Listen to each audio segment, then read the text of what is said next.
गोरगरिबांच्या शेतकऱ्यांनी पिक्चर नसते, ट्रॅक्टरवाल्यांनी जर तळ्याची पिक्चर नसते केली तर आज हे गाव राहायचं नसतं. आमच्या ट्रॅक्टरवाल्यांचे पैसे सुद्धा दिले नाही तितके बेकार लोक आहेत ते. फक्त सहकार्य करायचं कोणाला तुम्हाला ऐका भाऊसाहेब, आज परिस्थिती आज झालेली आज जर ते बुजीला नसतं भाऊसाहेब तर खाली आलेला असतात.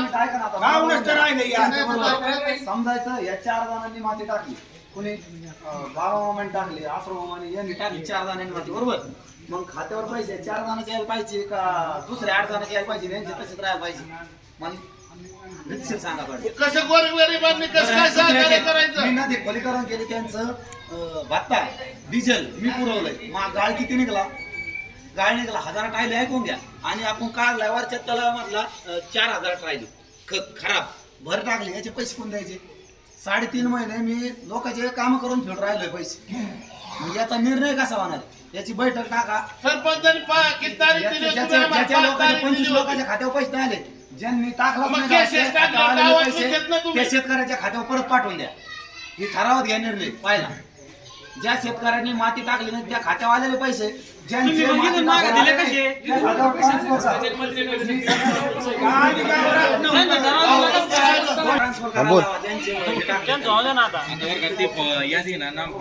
मागून घ्यायची. मला बाकी माहिती ठरावात दिलं ना तुम्ही, ठराव घ्या आणि ते बी पोस्टिंग करा लगेच तिथं. नाही तुम्ही ठराव घेता म्हणून 5 महिने सांगा गरम पाणी बोलायचं. आता हे जे काम होतं का, हे सेवा संस्थेमार्फत राबवलं होतं नाम फाउंडेशन. नाम फाउंडेशन जी संस्था आहे तिला शासन अनुदान देत असतं आणि नाम फाउंडेशननी शेतकऱ्याच्या खात्यावर पैसा वर्ग करायचा असतो. त्याच्यामुळे तुम्ही काही फॉर्म वगैरे भरून दिले असते सगळ्यांनी, ज्यांनी गाळ टाकला त्यांनी. मग ते फॉर्म भरल्यानंतर ते नाम फाउंडेशन ते शेतकऱ्याच्या खात्यावर कोणी ते वर्ग करत असतो. आता ती यादी मग नाम फाउंडेशन नाम फाउंडेशन मागून द्या मला, आम्ही नंतर बघतो काय. ऐका ना, परत याचा विषय काय झाला, यांनी जे आम्हाला मला 5 जण होते माझ्याबरोबर, त्यांनी डायरेक्ट काय सांगितलं, आपण जे 4 शेतकरी वेगळे टाकणार आहेत त्यांचे पण पैसे घेऊन ट्रॅक्टरवाल्याचे जे वरती गाळण ते टाकतोय खराब त्याला हे काढून देऊ, बरोबर. ट्रॅक्टरवाले काय मला गुतले त्याच्यामुळे अधिक शेतकऱ्यांकडे आज 2.5 लाख रुपये गुतलेले. जर यांनी माती टाकली जर 50,000 आले असते, त्यांनी 80,000 30,000 पत्र टाकून त्याला आपण दारात बसून 80,000 घेतले. त्यांना 1 रुपया आला नाही. ते 80,000 द्यायला मोकळेत का?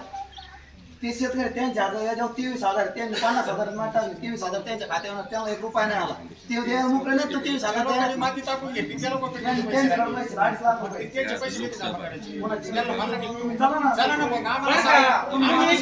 पैसे राहिलेत ना त्या लोकांनी घ्या ना त्यांचे घ्या.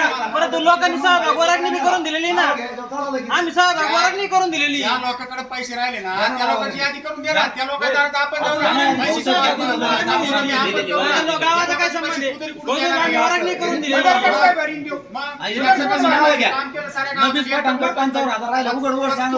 तुम्ही डायरेक्ट यायच्या ना कोणाकोणाकडे बाकी राहिली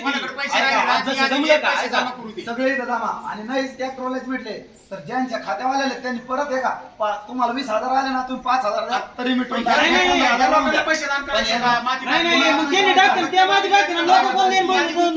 आपण ते पैसे गोळा करू. नाही तुम्ही आधी ज्या लोकांनी माती टाकली त्यांचे पैसे राव ठुले, बाकी त्याचे कसं देते तुम्हाला? पैसे राहिलेत ना त्यांचे घ्यायचं काम कोणाचं? 2 मिनिटं ऐका.